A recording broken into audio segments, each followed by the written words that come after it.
Salve a tutti ragazzi, bentornati sul canale. Che partita sarà Salernitana-Napoli che si giocherà oggi alle 18? Siamo qui per cercare di capire come ci arriva il Napoli, come ci arriva la Salernitana, che tipo di partita può essere e qualche spunto dalla conferenza di Spalletti che ha fatto ieri. Allora, partiamo subito da due domande che sono state fatte a Spalletti per quanto riguarda la Coppa Italia, l'uscita dalla Coppa Italia.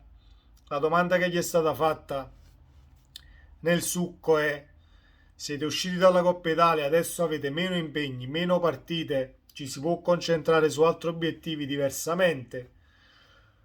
La risposta di Spalletti è stata molto semplice: non conta se esci da una competizione, cioè non è giusto uscire da una competizione per puntare tutto sullo scudetto o sulla Champions League, dipende poi la squadra che obiettivi abbia in stagione, però le partite vanno giocate tutte, le competizioni vanno onorate. Da questo punto di vista, tanto di cappello a Spalletti. E poi ho visto un Napoli che sì, ha accettato la sconfitta, ma non lascerà strascichi, soprattutto a livello mentale, perché il Napoli lo vedo consapevole del primo posto, lo vedo che è consapevole di avere 9 punti di vantaggio sul Milan, che non sono tanti, perché non sono tanti, basta steccare due partite e te li ritrovi comunque col fiato sul collo, quindi massima attenzione, bisogna fare risultato, 3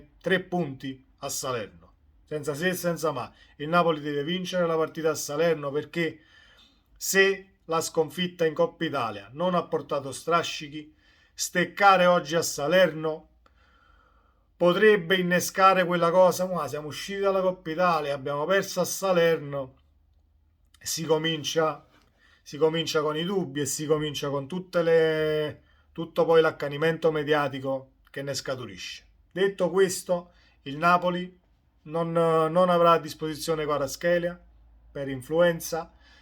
Juan Jesus ha preso una botta in allenamento e nemmeno è stato convocato.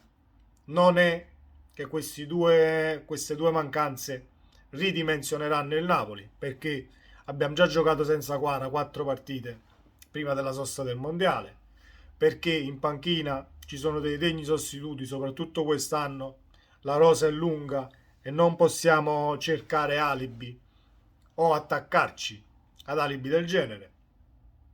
E poi c'è Elmas che sostituirà Kvaratskhelia, che l'ha fatto già molto bene in passato prima del mondiale e sta facendo secondo me la miglior stagione da quando è arrivato al Napoli. Sarà anche perché hai avuto più spazio, hai più fiducia secondo me dall'allenatore, hai giocato più minuti, quindi gli errori sono di meno e le prestazioni sono più convincenti di quelle dell'anno scorso.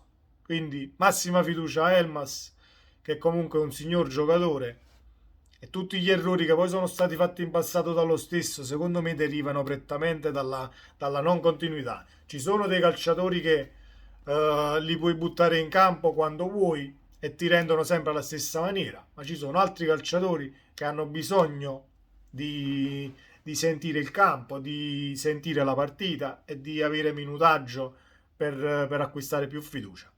Detto questo, come ci arriva la Salernitana?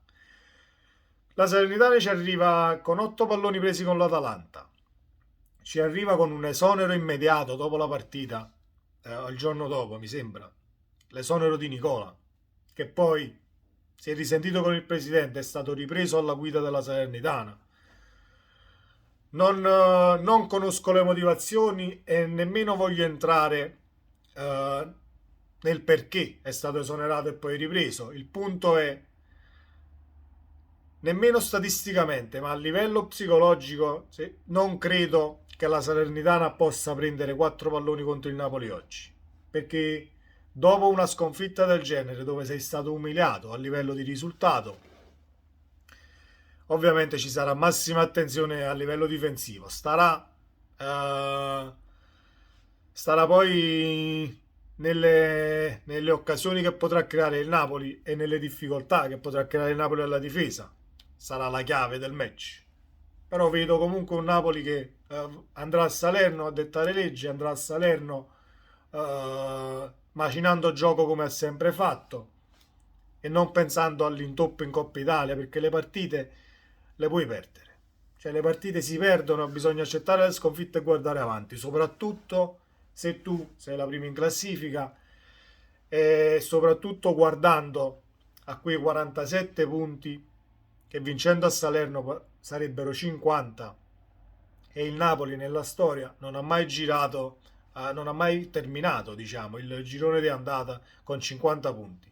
C'era quasi riuscito Sarri nell'anno dei 91 punti a farne 48, mi sembra, sì, a farne 48 nel girone di andata. Spalletti può stracciare l'ennesimo record.